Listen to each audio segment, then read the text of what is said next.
New at 10 and streaming on crossroadstoday.com, Victoria County Commissioners approve a multi-million-dollar upgrade at the Victoria Regional Airport. A local woman goes from patient to volunteer after a life-threatening medical emergency. And a local university president outlines her vision to transform the campus into a regional hub. We actually have some light rain rolling through the area right about now. This is going to be with us tonight into tomorrow morning, and then that pulls out. But the bigger storm is out there on the west coast. That one should be here for Saturday. We'll talk about that coming up in a moment. And Victoria West and East softball opened up their 2026 seasons tonight at the U Sports Complex. We'll highlight those two games later on in sport. You're watching 25 News now at 10. Good evening and thank you for joining us. I'm Don Brubaker. Shauna Curry is off tonight. A local resident is currently thriving as a DTAR volunteer after suffering a heart attack. Patty Seaver says she felt a sharp pain in her chest and was immediately transported to DTAR North. Severs was informed that she would only have a small chance of survival if she did not make it to a hospital. I'm very grateful that was near DTAR North and got there in time. So didn't really have time to think at the moment. You just know something's wrong, but you need to pay attention to any kind of signs. Severs encourages people to pay attention to their body. It could be the difference between life and death. Victoria Regional Airport is making progress toward a new terminal building and an upgraded control tower. County commissioners approved upgrades for the airport control tower with FAA grants eventually paying for the over $3 million upgrades. Contractors will start work soon and the county will reimburse itself once the grant money becomes available. Airport Director Lenny Lorena also told county commissioners Monday that Victoria Regional will be eligible to receive $5.5 million from the FAA in 2027. Lorena says that's about $15 million more will be needed to completely finish the airport terminal. Time to check on our weather. We saw a bunch of clouds. Big question, Mac, was there any rain with the clouds anywhere in the crossroads today? Well, I got 4 drops on my windshield, so that's a beginning, you know what they say. The drizzle or light rain will be with us tonight through tomorrow morning. But in addition to that, we're going to have another morning of that thick fog that's going to be a problem down to half-mile visibility. And of course, all that humidity will be, burning off by 9 o'clock in the morning.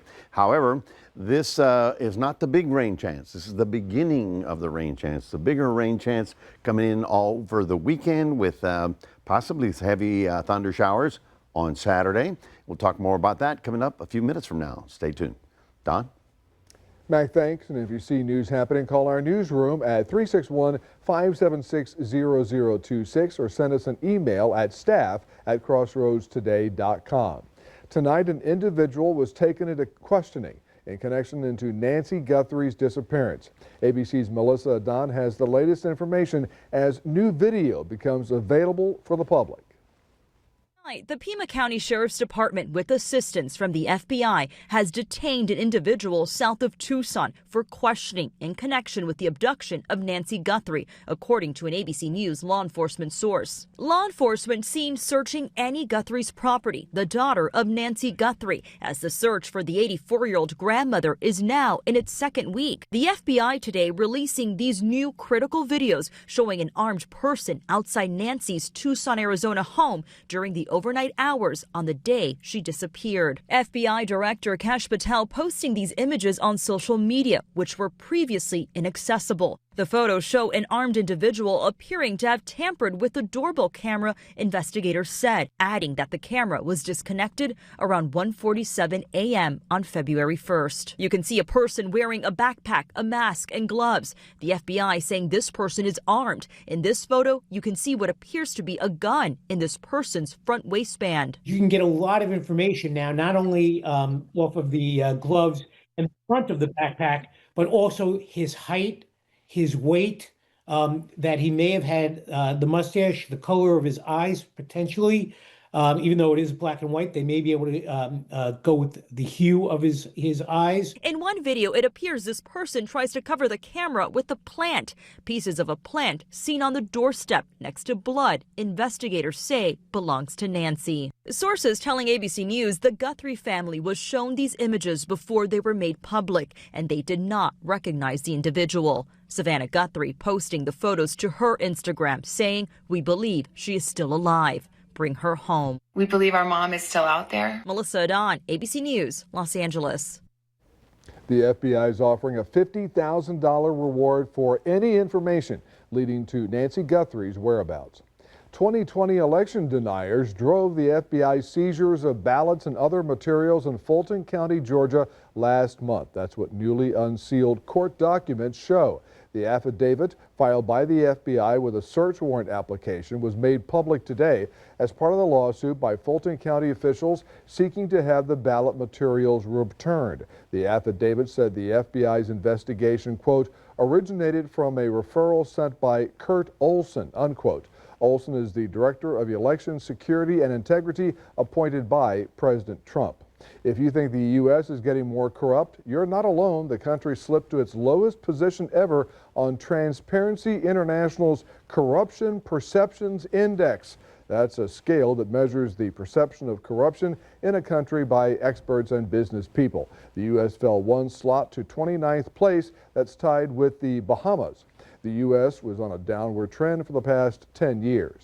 Now to the heated testimony on Capitol Hill over President Trump's immigration raids in Minneapolis and beyond. ABC's Rachel Scott has more as top Homeland Security officials were grilled following the shooting deaths of Renee Good and Alex Preddy. Tonight, top Trump immigration officials summoned to Capitol Hill, pressed by lawmakers for the first time since the shooting deaths of mother of three Renee Good and ICU nurse Alex Preddy in Minneapolis.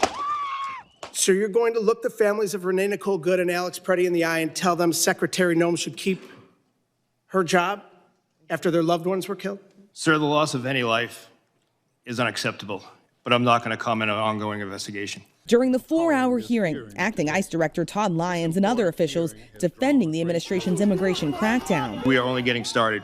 ICE remains committed to the fundamental principles that those who illegally enter our country must be held accountable. Democrats calling into question the administration's deportation tactics and the use of mass agents, calling them un-American. Take off the masks, wear badge numbers, enforce discipline with real standards of conduct. And while most Republicans praised ICE, your agents are doing a remarkable job. One GOP lawmaker breaking from his party, Congressman Mike McCall urging immigration officials to dial it back. Your officers are not trained to effectuate crowd control. I believe that these roving patrols should be done at the border rather than in the major cities. And the Trump administration has already pulled out 700 ICE agents from Minnesota, but Democrats say they want even more reform done, including requiring all ICE officers to wear body cameras. Rachel Scott, ABC News, Capitol Hill. The ribbon cutting is set for the City of Victoria's new public safety headquarters. The ceremony will be on February 25th at 10 a.m. at 2525 North Main Street. Construction began in February 2024. The Victoria Police Department, including 911 dispatch, the municipal court, and the Victoria Fire Department administration, including the fire marshal's office, will be in the 70,000 square foot facility. The Texas A&M Victoria president's goal is to make the university a center of education and connection for the Crossroads community. Dr. Christian Hardigree spoke at this morning's partnership meeting about what the role of the A&M Victoria campus means to the Victoria area. Dr. Hardigree says the goal of the university is to have degree programs that are relevant to the needs of the community while staying in a centralized location to help serve students deal with all aspects of college life. We're really looking at what are the wraparound services we have for students, what are the offerings that we have in terms of the academic programs, but also what is the vibrancy of our campus life? How do students go to a place that beyond belonging, they know they matter? Some of the new degree plans to be offered include agri-science and aviation, which would include a program in piloting and another in airport management.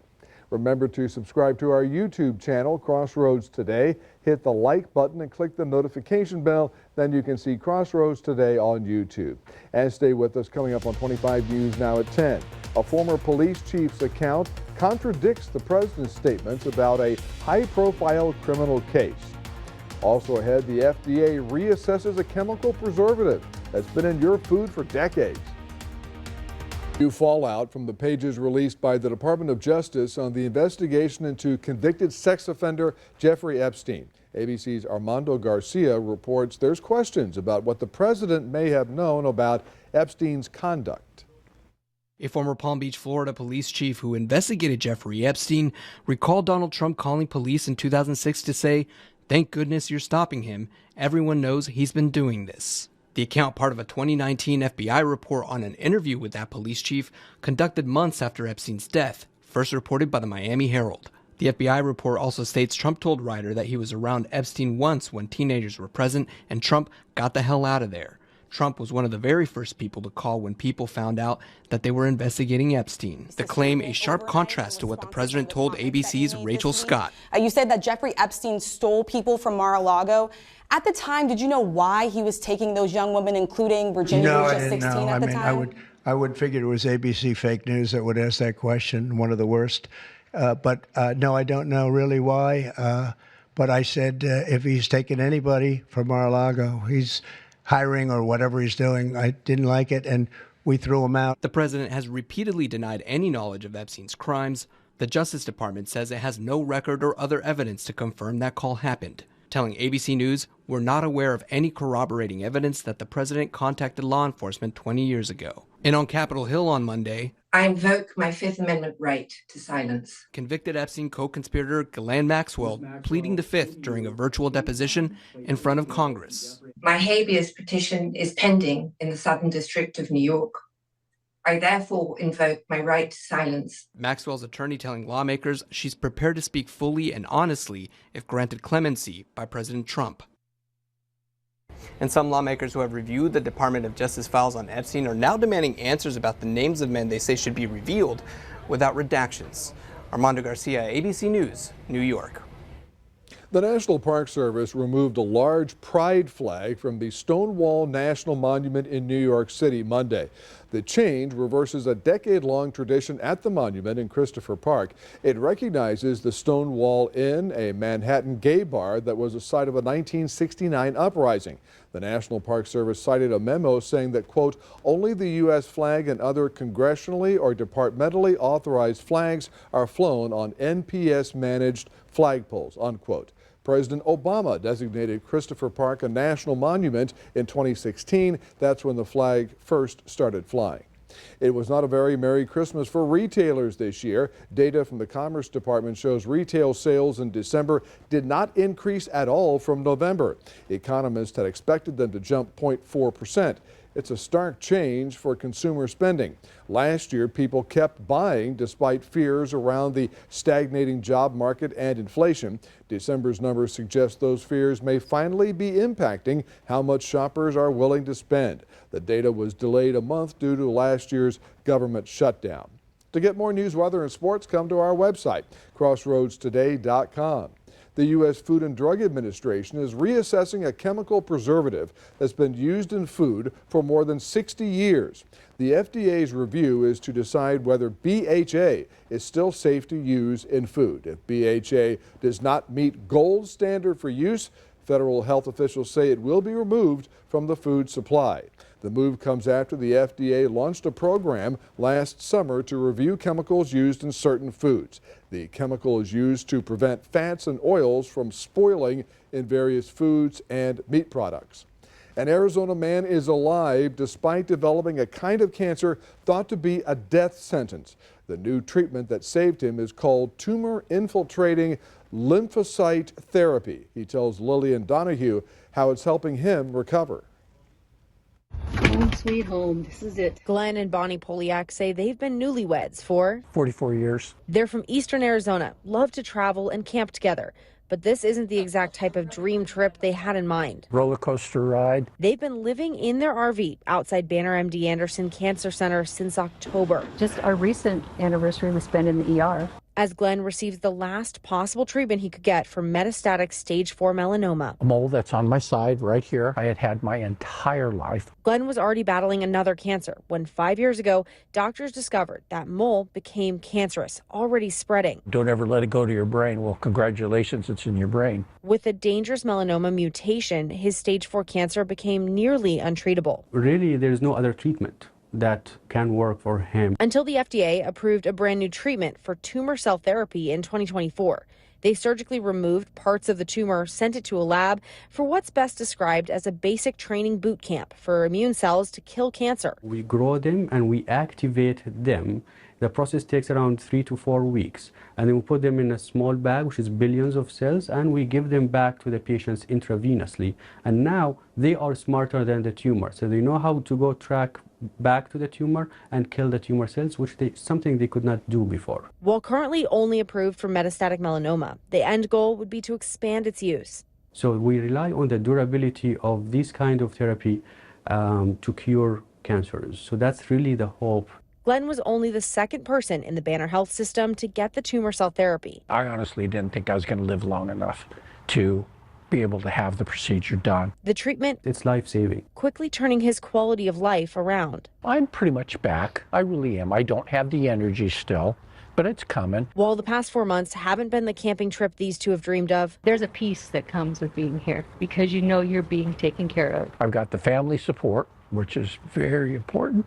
This month, Glenn could be ready to take the trip of a lifetime with his wife, something they weren't sure would ever happen. His 100-day scan. Right. So we'll see what it looks like, and then the next day we're out of here, we're going camping. In Gilbert. Grace of God, I am a miracle, and I believe it. Lillian Donahue, Arizona Tonight. Polyak says his faith in God and supportive family are what helped him through his health challenges. A setback on Tuesday for drug maker Moderna and its effort to develop a flu vaccine using mRNA technology.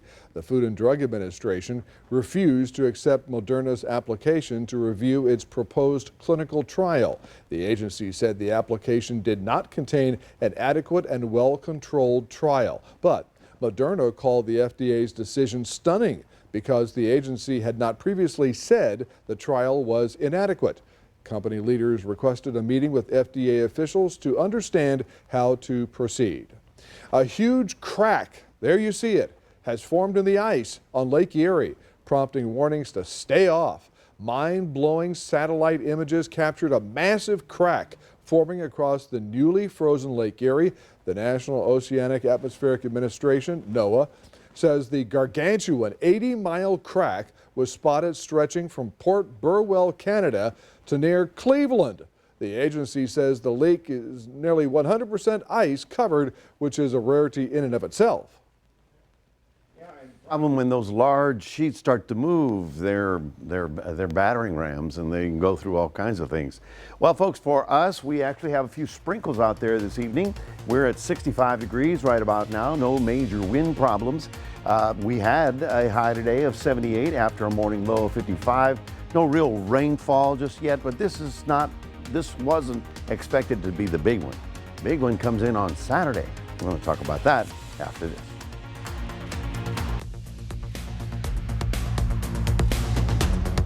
Well, good evening, everybody. Yes, we had the cloud cover that got pretty thick today, and then just a few little sprinkles that are passing over the area right about now. Now, this looks very impressive, but a lot of this rain is not actually hitting the ground, so you'll get a little light rain shower, maybe a drizzle or two. By and large, by tomorrow morning, a lot of this is going to pull out of the area. There you see Hallisville, there you see Victoria. So yes, it could be a little damp in the morning as you head out, but this is not heavy rain at all. And this is a fairly light system that's basically passing through right about now. Now, where we are looking at, of course, this was the Pacific moisture that I promised you earlier in the week. Came up over Texas, produced a little light rain out there, moving through our area right about now and moving eastbound.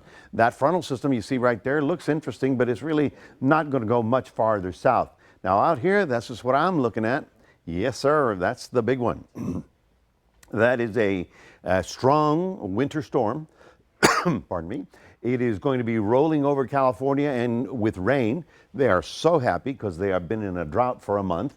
And then that storm center will actually roll over Texas, giving us a very good shot at rain on Saturday. Now, Saturday is Valentine's Day, yeah, so it may be a little wet on Valentine's Day.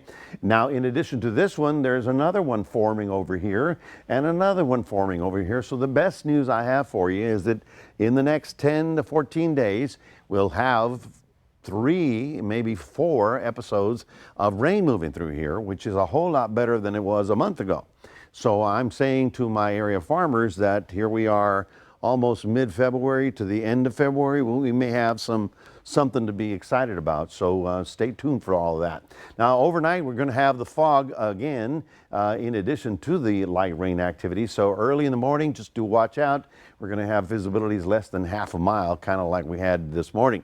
Well, the rainfall for the next 5 days, let me see what we can do for you here. There you see tonight and into Wednesday. And then we go farther into Thursday and Friday, and you can see how that storm starts to approach from the west. That's the one that's out over California right now. And here we'll see a couple of areas where they'll get some heavy rain, thunderstorms, possibly even as far south as our area. So that's going to be very interesting to watch as it develops. Here's another view of it. This is the rain tonight that pulls away. The next couple of days are going to be okay. Then this is going to be even better okay when it starts crossing the Rockies. It's a big winter storm. You can see how the big jet of moisture runs into Texas, and then there you see it. Thunderstorms even far south in Houston, possibly in our area. So a good chance or a significant chance of rain on Saturday. Okay, today is not the big day, okay? So taking a look at your forecast for tomorrow in Port Lavaca, cloudy, a sprinkle or two, then a little bit of a break in the afternoon. Again in Cuero, cloudy, a sprinkle or two in the morning, and then we're looking for a high of 74. 7-day forecast. After this stuff passes through, we'll just have a few little clouds on Thursday and Friday, but as I said, on Saturday, which is going to be 81 degrees, we may have a good shot at getting some significant rainfall in the Crossroads. That's your 7-day forecast. Reminding everybody, we do have this QR code. We'd love for you to scan that. Put Crossroads today on your phone. And it's time for, well, what season are we in? Basketball, baseball, or football? You know, we're in kind of that winter, spring kind of transition season right now, Mac. But for tonight, though, we're going to highlight multiple sports, and we're going to look at first the Victoria West girls basketball. They're seeing if they can wrap up the district title tonight versus Lamar Consolidated. We'll see if they got the job done. That's next in sport.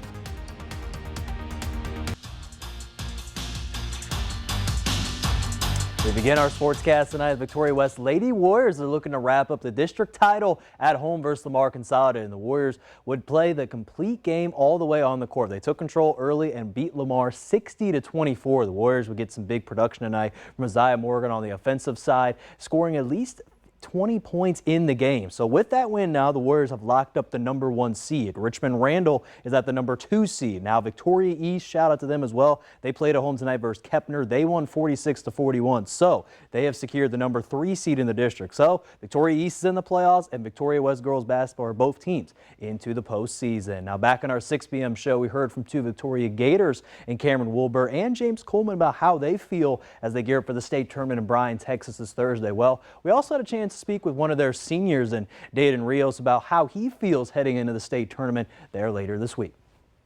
Good. I'm nervous a little bit, but I think we got it. We're trying to win it. That's what we're trying to do.